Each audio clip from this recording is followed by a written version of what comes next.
सभी को good morning. मेरे यूट्यूब चैनल में आपका हार्दिक स्वागत है।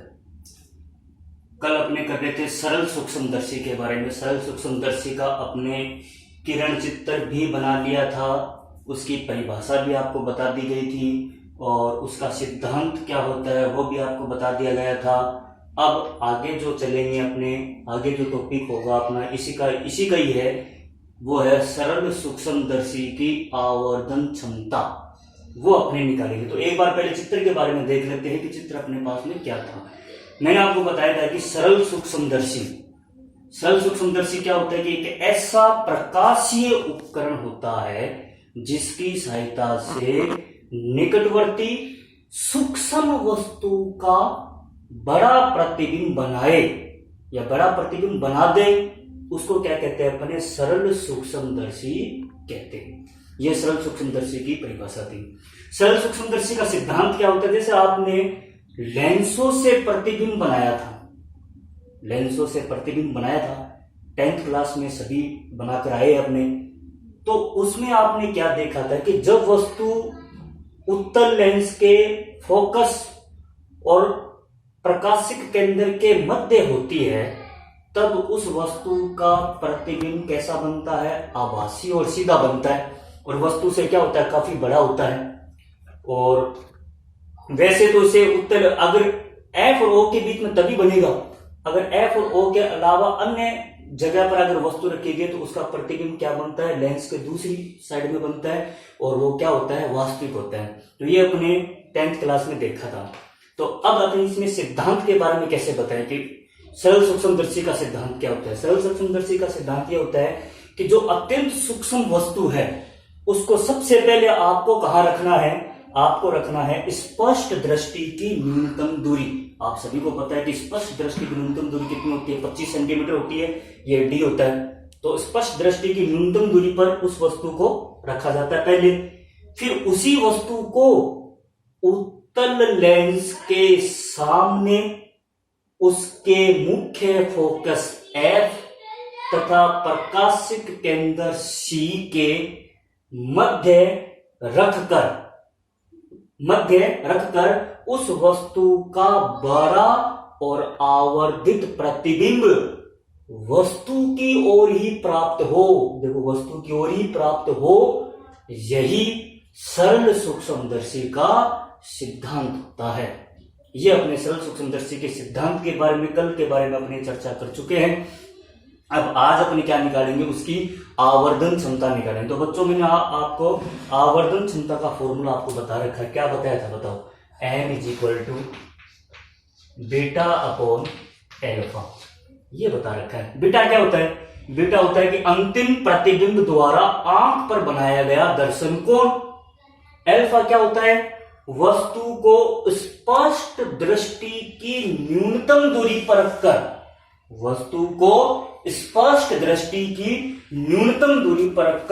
आंख पर बनाया गया दर्शन कोण। तो ये अपने कल सूत्र बताया था आपको, बीटा अपॉन एल्फा। तो बच्चों, अब अपने को क्या निकालना है कि बीटा और एल्फा की वैल्यू निकालनी है। आपके पास दो डायग्राम, एक तो ये है और एक ये है। तो इसमें देखो, मैंने आपको दर्शन कोण का एक फॉर्मूला बताया था। दर्शन कोण का सूत्र क्या बताया था आपको? वस्तु की लंबाई बटे में आंख से वस्तु की दूरी। ये दर्शन कोण का सूत्र था। दर्शन कोण का सूत्र क्या बताया मैंने? वस्तु की लंबाई बटे आंख से वस्तु की दूरी। तो बताओ, ये आपने 10th क्लास में फॉर्मूला पढ़ा है कि लाल बटे कक्का पढ़ाई। वस्तु की लंबाई, जैसे इस प्रकार से वस्तु रखी गई थी, तो ये तो क्या हो गया? लंब हो गया। ठीक है। आंख से वस्तु की दूरी, ये क्या हो गया बच्चों? आधार हो गया। तो लंब बटे आधार क्या होता है? tan होता है।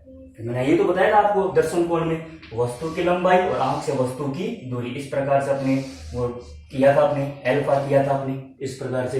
तो वस्तु की लंबाई तो क्या मान लेंगे? लंब मान लेंगे, और ये क्या मान लेंगे? आधार मान लेंगे। तो दर्शन कोण में हमेशा आपको क्या लेना है? tan एंगल लेना है। तो tan एंगल लेंगे तो अपने पास कितना आएगा बच्चों? जैसे सबसे पहले अपने त्रिभुज POQ में tan एल्फा क्या होगा बताओ? लंब बटे आधार, PQ बटे में कितना हो जाएगा बताओ? OP। पी क्यू, तो पी क्यू रहेगा अपने पास में, वस्तु की लंबाई है। ओपी, बच्चों चिन्ह नियम सहित रखना आपको मान।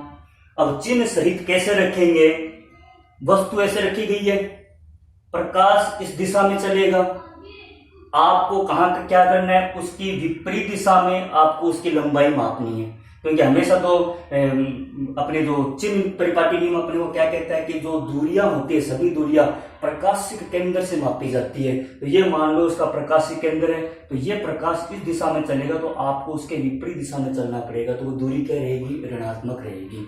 तो डी की जगह क्या आ जाएगा बताओ, माइनस का डी। ये tan अल्फा की वैल्यू आ जाएगी समीकरण नंबर 2। इसी प्रकार त्रिभुज कौन सा ले। अब मैंने आपको बताया दर्शन कोण का फॉर्मूला क्या होता है, वस्तु की लंबाई बटे आंख से वस्तु की दूरी। मैंने प्रतिबिंब की लंबाई नहीं बताई है, ठीक है। तो अब अपने क्या करेंगे, त्रिभुज कौन सा लेंगे, पी क्यू सी। त्रिभुज कौन सा लेंगे, पी क्यू सी में tan बीटा बराबर क्या होगा, लंब बटे आधार। ये P अपने पास में, तो कितना आ जाएगा, लंब कितना है, पी क्यू है, आधार पी सी, ठीक है। पी क्यू अपनी जगह पे पी क्यू रहेगा, बटे में पी सी का मान कितना होगा बताओ। अब बताओ ये दूरी क्या रहेगी, मैंने आपको शुरू में बता रखा है कि जो बिंब की दूरी होती है वो हमेशा क्या होती है, ऋणात्मक ही होती है, चाहे से उत्तल लेंस ले लो चाहे से अवतल लेंस ले लो। तो ये कितनी है, ये बताओ माइनस का यू ई, ये tan बीटा का मान आ जाएगा समीकरण नंबर 3, ठीक है। दर्शन कोण के जो मान होते हैं वो बहुत ही अत्यल्प होते हैं। दर्शन कोण के मान क्या होते हैं, अत्यल्प होते हैं, ठीक है। तो यहां पर क्या लिखेंगे कि दर्शन कोण के मान अत्यल्प होते हैं, तब tan अल्फा आपको पता है किसके बराबर में हो जाएगा, लगभग अल्फा के, और tan बीटा लगभग किसके बराबर में हो जाएगा, बीटा के बराबर में हो जाएगा। ये समीकरण नंबर आ जाएगी 4। इस समीकरण 4 को अपने जैसे अपने पास कौन कौन समीकरण, समीकरण 2 और समीकरण 3 है, tan अल्फा के बराबर में होगा, tan बीटा बीटा के बराबर में हो जाएगा। तो अपने पास मान क्या क्या आएंगे, अपने पास ये मान आएंगे,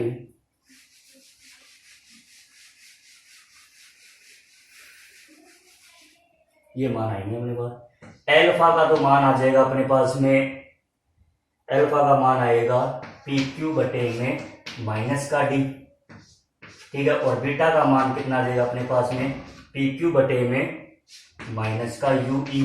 समीकरण नंबर 5 और ये समीकरण नंबर 6, 5 और 6 को एक में रख दो तो आवर्तन क्षमता कितनी आ जाएगी अपने पास में, पी क्यू बटे में माइनस यू ई इंटू में डी बटा में पी क्यू, माइनस का पी क्यू से पी क्यू कैंसिल हो गया, माइनस से माइनस कैंसिल हो गया, तो एम का मान कितना आ गया बच्चों, डी बटा यू।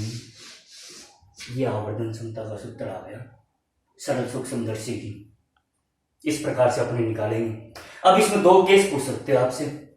पहला केस तो ये कि जब अंतिम प्रतिबिंब कहां बने, स्पष्ट दृष्टि की न्यूनतम दूरी पर बने, इसका पहला केस होगा ये। दूसरा केस क्या आप पूछ सकते हैं कि जब अंतिम प्रतिबिंब कहां पर बने, अनंत पर बने।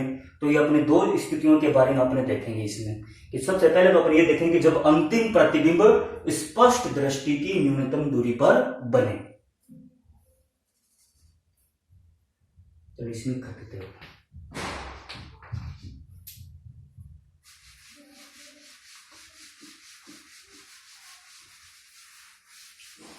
जब अंतिम प्रतिबिंब कहां बने, पहली स्थिति ये है जब अंतिम प्रतिबिंब स्पष्ट दृष्टि की न्यूनतम दूरी पर बने, न्यूनतम दूरी पर बने, ये ठीक है। जब अंतिम प्रतिबिंब कहां बने, स्पष्ट दृष्टि की न्यूनतम दूरी पर बने। अब आपको लेंस सूत्र पता है, लेंस सूत्र क्या था आपके पास में, 1/f is equal to 1/VE minus 1/UE। ये फॉर्मूला था। जैसे 1/f is equal to 1/v minus 1/u होता है। मैंने क्या कर दिया इसके 1/ve और ve और ue लिखा, तो मैंने ve और ue कर दिया इसमें। ठीक है, अब अपने क्या करेंगे, इसमें चिन्ह सहित इसको आपको लिखना है। अब चिन्ह सहित कैसे लिखेंगे, अब देखो अपने ve का जो मान है वो तो कितना रखना अपने को, देखो ve की जगह आप क्या रखेंगे, ve प्रतिबिंब की दूरी है। ve क्या है, प्रतिबिंब की दूरी। मैंने आपको एक बात बताई है कि उत्तल लेंस से जब प्रतिबिंब लेंस के दूसरी तरफ बने तब तो प्रतिबिंब की दूरी होती है धनात्मक, पॉजिटिव होती है। अगर प्रतिबिंब वस्तु की ओर ही बन जाए, यही बन रहा है, तब प्रतिबिंब की दूरी क्या होती है, ऋणात्मक होती है, नेगेटिव होती है। तो वो अपने नेगेटिव ऑफिस में करेंगे। ve का मान कितना, -d। ठीक है, ve का मान तो हो जाएगा माइनस का d, और ue की जगह क्या हो जाएगा बताओ, माइनस का ue, क्योंकि बिंब की दूरी हमेशा ऋणात्मक होती है। तो ये मान इसमें रखेंगे तो कितना जाएगा, 1/f इजिकल टू, ठीक है, ये कितना जाएगा, माइनस का 1/d। ठीक है, ये प्लस में कितना जाएगा, 1/ue। ठीक है, दोनों तरफ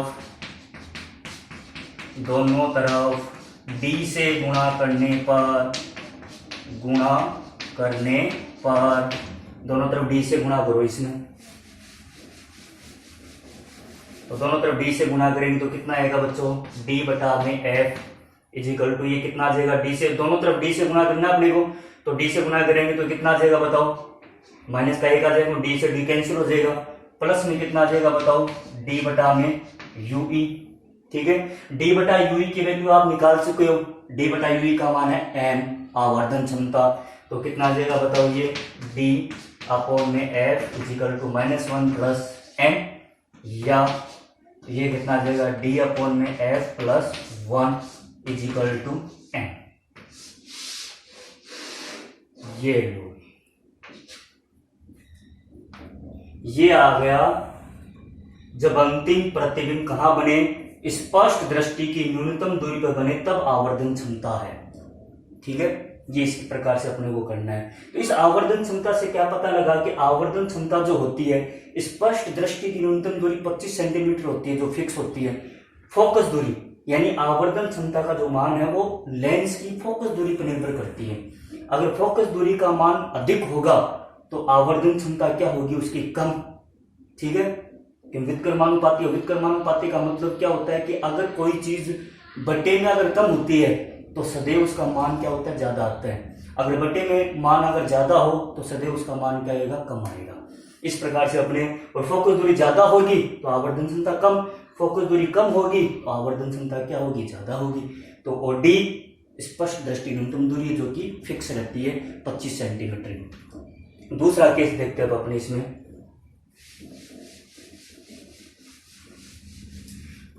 दूसरा केस है कि जब अंतिम प्रतिबिंब अनंत पर बने, जब अंतिम प्रतिबिंब अनंत पर बने। अब बच्चों आपको पता है कि जब अंतिम प्रतिबिंब अनंत पर कब बनेगा, जब वस्तु को कहां रखेंगे, एफ पर रखेंगे। जब वस्तु उसके फोकस पर रखी जाती है तभी उसका प्रतिबिंब कहां बनता है, अनंत पर बनता है। तो अब अपने क्या करेंगे, ue का जो मान है वो कितना कर देंगे बताओ, ue की जगह क्या हो जाएगा बताओ, f हो जाएगा। ue की जगह क्या कर देंगे, f। भी अपने को पता है कि अनंत प्रतिबिंब अनंत पर कब बनेगा, जब वस्तु उसके फोकस पर है, फोकस पर रखी होगी तभी उसका प्रतिबिंब क्या बनेगा, अनंत पर बनेगा।